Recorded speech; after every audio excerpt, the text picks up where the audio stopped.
Bismillahirrahmanirrahim. Our topic today is the pharyngeal tumors. My name is Professor Dr. Muhammad Amir. I'm an assistant professor of otorhinolaryngology, Tanta University. Our first topic is the Plummer-Vinson syndrome. Or in other words, you can call it the chronic inflammation of the hypopharynx and the upper esophagus. Well, the exact etiology of that disease is still unknown, but it might be due to the iron deficiency or the vitamin deficiency, and some authors suggested the autoimmune theory. It is common, as we can see in that photo, for the females in the 40 decades of their life. The pathogenesis of that disease includes the atrophic changes taking place to the mucosa of the pharynx and submucosal fibrosis leading to the formation of a characteristic web in the hypopharynx. The patient's main complaint is the progressive dysphagia, while the signs that can be detected is the angular stomatitis, glossitis, the formation of the characteristic hypopharyngeal web, splenomegaly, which suggests the autoimmune theory, and the colonychia, which means the white spooning of the nail. Investigations being informed to confirm the diagnosis with cases of Plummer-Vinson syndrome, including the CBC, complete blood count, which detects hypochromic macrocytic anemia, analysis of the gastric juice, which detects the acromegaly, and the endoscopic examination of the hypopharynx, which is called the hypopharyngoscopy, and it detects the formation of a characteristic pharyngeal web. The most important point in studying that disease is to know by heart that it is a precancerous, so the Plummer-Vinson syndrome might develop into a post-cricoid carcinoma. And the suggested modalities for the treatment of such a disease is the iron deficiency treatment, the vitamin B complex to compensate for the vitamin deficiency, also repeated endoscopic dilatation with repeated hypopharyngoscope to compensate and treat the formation of the hypopharyngeal web. And lastly, the most important is the regular checkup for those patients to early diagnose early malignant transformation. The pharyngeal pouch, which means the herniation of the pharyngeal mucosa between the two parts of the inferior constrictor muscle, the thyropharyngeus and the cricopharyngeus. Incidence, it's more common in the elderly males, and for the etiology, it's a neuromuscular incoordination causing the premature closure of the cricopharyngeal sphincter during swallowing. Well, the main complaint of the patient suffering the pharyngeal pouch is the dysphagia, regurgitation of the undigested food with the fetal oris, emaciation from the esophageal obstruction. And to confirm the diagnosis of cases of pharyngeal pouch, we can do the barium swallow, which will show the characteristic retort-shaped or the pear-shaped appearance in the barium swallow, and also the endoscopic examination using the hypopharyngoscope, which could detect the mouth of the pouch during endoscopy. Treatment of pharyngeal pouch includes, if it is a small pouch, you can be conservative with no treatment, or if it is symptomatizing pharyngeal pouch, then the dilatation of the cricopharyngeal sphincter will be the treatment of choice, also the myotomy of the cricopharyngeal muscles, and lastly, it's the endoscopic division of the septum between the main hypopharynx and the pharyngeal pouch. The first tumor to be studied is the nasopharyngeal carcinoma. It's more to be encountered in the males, especially the elderly. The predisposing factors, it's taking place more in the Far East and following the Epstein-Barr virus infection. The patient suffering from the nasopharyngeal carcinoma is mainly complaining of the nasal obstruction, nasal discharge, which is in the most of the cases is blood tinged, and epistaxis, conductive hearing loss due to the obstruction of the eustachian tube orifice, and finally the earache as a referred pain. On examining those patients, you will detect on nasal examination a nasopharyngeal mass, and on ear examination there is a unilateral otitis media with effusion. On the ophthalmological examination, there would be a proptosis and ophthalmoplegia. On neurological examination, maybe the paralysis of the lower four cranial nerves, and on the neck examination of the different chains of the lymph nodes, you would detect enlarged deep cervical lymph nodes. So the manifestation of the nasopharyngeal carcinoma might be summarized in what's called the Trotter's triad. which include unilateral conductive hearing loss, ipsilateral palatal paralysis, and ipsilateral facial pain with deep-seated headache. The investigation for the case of nasopharyngeal carcinoma to confirm the diagnosis includes radiological investigation with the CT and the MRI for the nasopharynx, the ultrasonography for the neck to detect the metastasis to the lymph nodes of the neck, a biopsy from the suspected mass with a histopathological examination to confirm the diagnosis, and metastatic workup with the chest X-ray, ultrasonography to the abdomen, and whole body scan to detect the distant metastasis to the different parts of the body. The treatment for cases of nasopharyngeal carcinoma is mainly by radiotherapy, as the radiotherapy is the only available modality for the treatment of nasopharyngeal carcinoma, and the tumor is radiosensitive, but the tumor cannot be resected surgically due to the lack of the safety margin that could be used. Turning to the oropharyngeal carcinoma, with the predisposing factors which include smoking and infection with the human papillomavirus, when examining those patients, it detects a neck lump due to the distant lymph node metastasis, dysphagia, progressive complaint by the patient, and referred otalgia due to infiltration of the 10th and the 9th cranial nerves.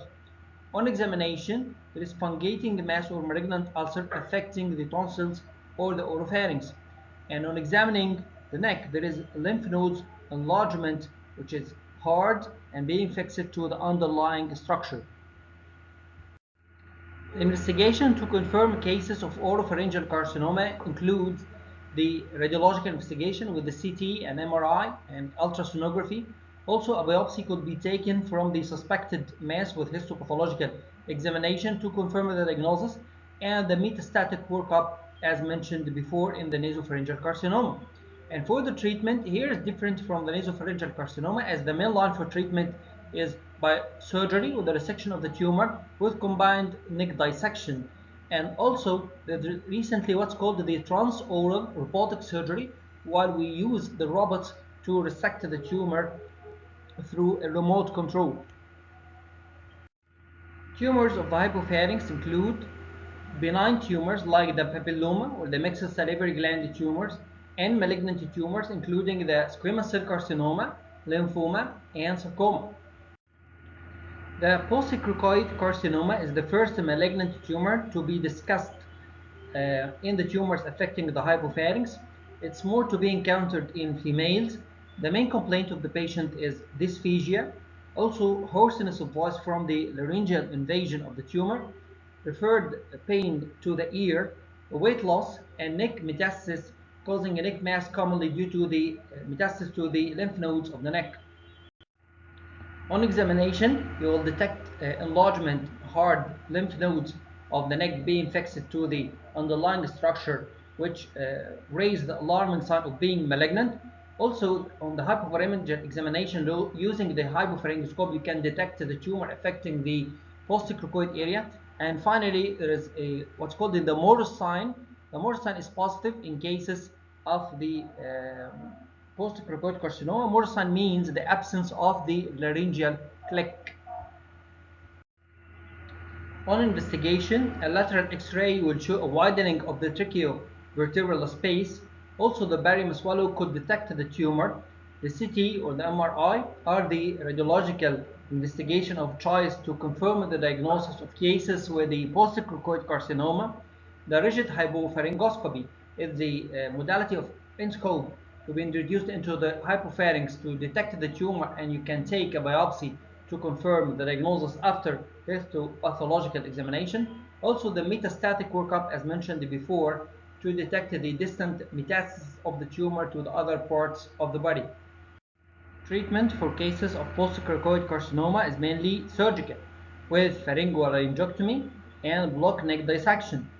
Then there is reconstruction of the pharynx with the mycocutaneous flap or the colon interposition or the stomach pull-up, and this is followed by post-operative radiotherapy. The other malignant tumor affecting the hypopharyngeal area, it's called the pyriform fossa carcinoma. On the contrary to the post-cricoid carcinoma, it's more encountered in males, and for the symptoms, the patient is suffering as well from progressive dysphagia, hoarseness of voice, and referred otalgia as mentioned before. Also, the investigation includes the radiological investigation with the CT and the MRI to the area of the neck and the hypopharynx. Also, the rigid hypopharyngoscopy to detect the mass, and also a biopsy could be taken from the suspected mass to confirm the diagnosis by histopathological examination. And finally, it's the metastatic workup to work on the distant metastasis of the tumor to the other parts of the body. And the treatment for those cases of the piriform fossa carcinoma is mainly surgical with total laryngectomy and partial pharyngectomy, and this is followed by post-operative radiotherapy. The most common benign tumor affecting the nasopharynx is called the nasopharyngeal angiofibroma, or in another word, you can call it the juvenile angiofibroma. Though it is a benign tumor, but it is a locally aggressive one. It's a rare tumor, though it is the commonest of all the benign tumors affecting the nasopharynx. The exact etiology of the tumor is still unknown, but occurs mostly in the adolescent male in an exclusive manner. It's thought to be a testosterone-dependent tumor. Those patients have a hamartomatous nidus of the vascular tissue, which gets activated to form angiofibroma when male sex hormone is released. As we can see in that diagram illustrating the anatomy of the nasopharynx, with the area of the Eustachian tube orifice detected laterally in the nasopharynx, also the tumors in the nasopharynx can extend anteriorly to the area of the nose and can extend posteriorly to the area of the spine, superiorly to the intracranial content, and inferiorly to affect the oral cavity and the soft palate. Usually, the tumor arises from the posterior part of the nasal cavity, which is being close to the sphenopalatine foramen area. From here, the tumor grows into the nasal cavity, the nasopharynx, and into the pterygopalatine fossa, running behind the posterior wall of the maxillary sinus, and might be extending into the area of the infratemporal fossa. Laterally, the tumor extends into the trigomaxillary fossa, as we mentioned before, and hence to the infratemporal fossa and to the cheek.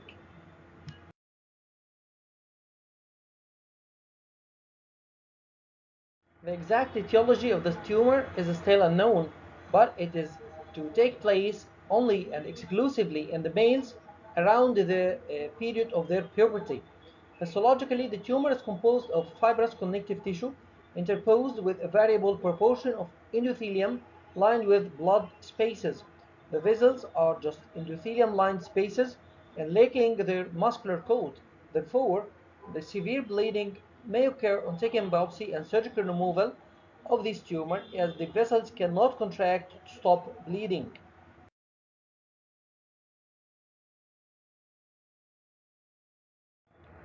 Though the nasopharyngeal angiofibroma is a benign tumor, but locally invasive and destroy the nearby structure, it might extend into the nasal cavity, the paranasal sinuses, the trigomaxillary fossa, the orbits, and the intracranial contents.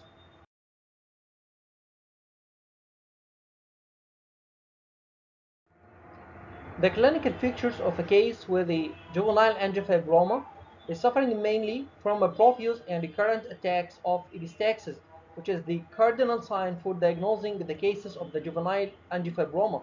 Also, there is a progressive nasal obstruction and hyponasal voice, conductive hearing loss with middle ear effusion, extension of the tumor to the nearby structure, which produce symptoms like facial swelling, proptosis, diplopia, broadening of the nasal bridge, palatal bulging, and cranial nerve pulses.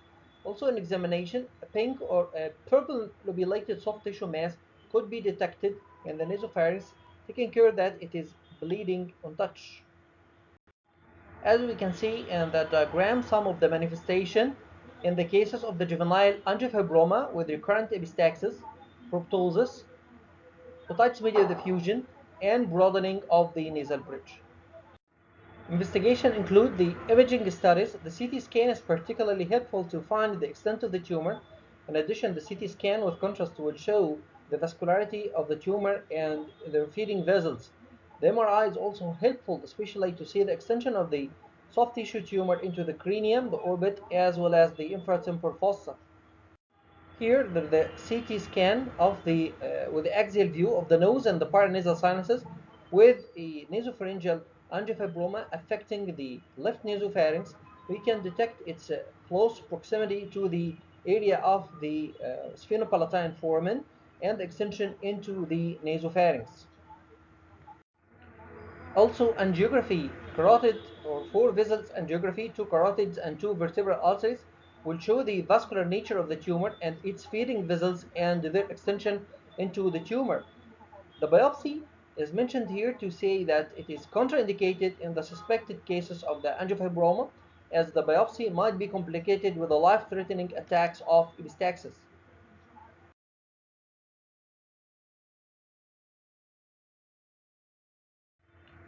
Surgical excision is the treatment of choice in cases of the juvenile angiofibroma, while various surgical approaches might be proposed to manage the cases of the juvenile angiofibroma, including the transantral approach, transpalatal approach, transmandibular approach, lateral inotomy, lateral pharyngeal approach, and the midfacial degloving. Recently, the endoscopic approach might be adopted by some surgeons, and the transmaxillary approach, while the use of the suitable approach is different according to the case and according to the preference of the surgeon. Profuse bleeding during surgery is the main problem encountered during surgery. So different methods are described to reduce the bleeding, including the external carotid artery ligation ipsilaterally and the affected side of the tumor. Also, a superselective embolization is done prior to surgery, in which, after angiography, embolization of the feeding vessel is done by gel foam. Surgery is performed usually within 24 to 48 hours after embolization.